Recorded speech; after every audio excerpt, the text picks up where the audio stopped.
ইসলা আমার যন্ত্রণা হচ্ছে আর কেউ একজন আমাকে বিদ্রুপ করছে এই মুহূর্তে মেরে ফাটিয়ে দেবো আবার এই শব্দ মজার ব্যাপার। আশা করি ভালো আছেন। আজকের আলোচনায় আপনাদের প্রত্যেককে স্বাগত জানাই। এটা বিশেষ কারণে এক ভদ্রলোক সকালবেলায় ঘুম থেকে উঠে বাইরে যাবে, বাজার যাবে আর কি, কিন্তু সেই বাজার যাওয়ার পথে একটা জঙ্গলের মধ্য দিয়ে তাকে হেঁটে হেঁটে যেতে হবে, পায়ে হেঁটে কিছুটা জুড়েই আর কি। বাড়ি থেকে বেরোচ্ছে, ঠিক সেই মুহূর্তে তার ছেলে, একেবারে বাচ্চা 3-4 বছর বয়স, প্রচণ্ড জেদ ধরলো, বাপি আমি তোমার সঙ্গে যাব। মানে বাবার সঙ্গে সে যাবে আর কি। কোনোভাবেই তাকে বুঝিয়েও রাখা গেল না, বাবার সঙ্গ সে ধরলই, নিয়ে গেল কোনো ক্রমে। হাঁটতে হাঁটতে টুকটুক করে অল্প স্পিডে হেঁটে হেঁটে ছেলেকে নিয়ে যাচ্ছে। অনেকটা অপরিচিত রাস্তা, তো একদম নতুন বাচ্চা, সে তো কোনোদিন ওইভাবে হেঁটে যায়নি। আর পাথর রাস্তা, ছোট রাস্তা, সংকীর্ণ রাস্তার মধ্য দিয়ে যেতে গিয়ে হঠাৎ একটা পাথরে তার পাটা ঠোকা লাগলো। এবার কি হবে? রক্তপাত হলো, যা হলো, যন্ত্রণা পেলো, ব্যথা তো পাবেই। যখন ব্যথা পেয়ে চিৎকার করে উঠলো। যখন চিৎকার করেছে তখন কিন্তু চারিদিকে পাহাড়, পাহাড় পর্বতের গায়ে চিৎকার করলে কি হয়, একটা ইকোয়িং হয়। ওদিক থেকেও শব্দটা ভেসে আসলো। তিতি বিরক্ত হয়ে ছেলেটা, ইসলা আমার যন্ত্রণা হচ্ছে আর কেউ একজন আমাকে বিদ্রুপ করছে এই মুহূর্তে মেরে ফাটিয়ে দেবো আবার এই শব্দ। মজার ব্যাপার, এটা আচ্ছা ব্যাপার। রেগে আমার কিন্তু যন্ত্রণা হচ্ছে, তুমি আমাকে বেকার বেকার আঘাত করবে না, কিন্তু কষ্ট দেবে না। একই কথা রিপিটেশন হচ্ছে, একই কথা রিপিটেশন হচ্ছে। আর ও যত বলে ততবার ইকোয়িং হয়ে তার কাছে শব্দগুলো ফিরে আসে। বাবা বাবাটা বুঝতে পেরেছে, মৃদু হেসে ছেলের কাছে এসে বলল যে তুমি কি করছো এসব?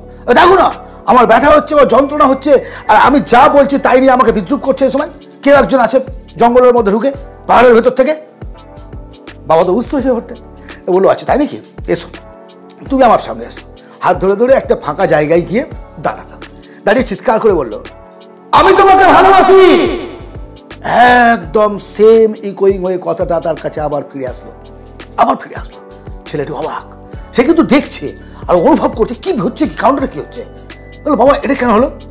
তুমি বললে তোমাকে তাই কথা বললো, ভালো বলো। ইউনিভার্স, এই প্রকৃতি, তুমি যেটা দেবে তুমি সেটাই ফিরে পাবে, তার থেকে বেশিও পাবে না, তার থেকে কমও পাবে না। এটা হচ্ছে জগতের নিয়ম। তুমি যদি বলো আমি তোমাকে ভালোবাসি, অটোমেটিক্যালি প্রকৃতি থেকেও তোমার কাছে সেই ভাষাটা আসবে। এই গল্পটা আপনারা জানেন না তা কিন্তু নয়, তারপরেও এই গল্পটার পুনরাবৃত্তি কেন করলাম? কারণ আমরা অনেক কিছু চাই, অনেক কিছু, ভালো থাকতে চাই, টাকা পয়সা চাই, বাড়ি গাড়ি চাই, পরিবারের শান্তি চাই, ছেলেকে মনের মতো তৈরি করতে চাই, কিন্তু আমরা বিনিময়ে কি দিই?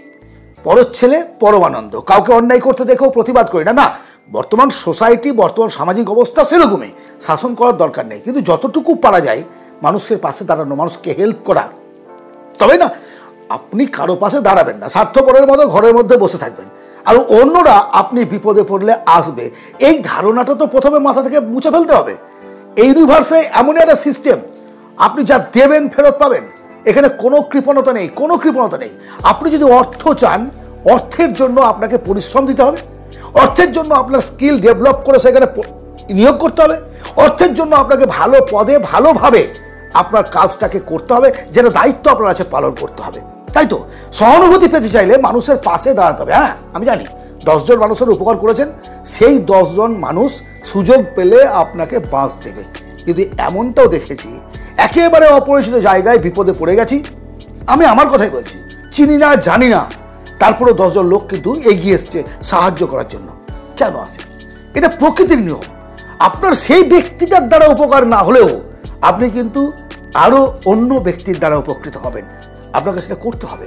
আজ থেকে নিজের সংজ্ঞাটাকে বদলান জীবনে। যদি জীবনে কিছু করতে চান, শুধুমাত্র পাবো নেবো এসব ভাবলে হবে না, তার জন্য যোগ্যতা অর্জন করতে হবে। সেই যোগ্যতা স্কুল, কলেজ, ইউনিভার্সিটির সার্টিফিকেটের কথা বলছি না। মানুষের সঙ্গে মিশুন, ভালোবাসুন, বুঝুন, জানুন এবং শিখুন।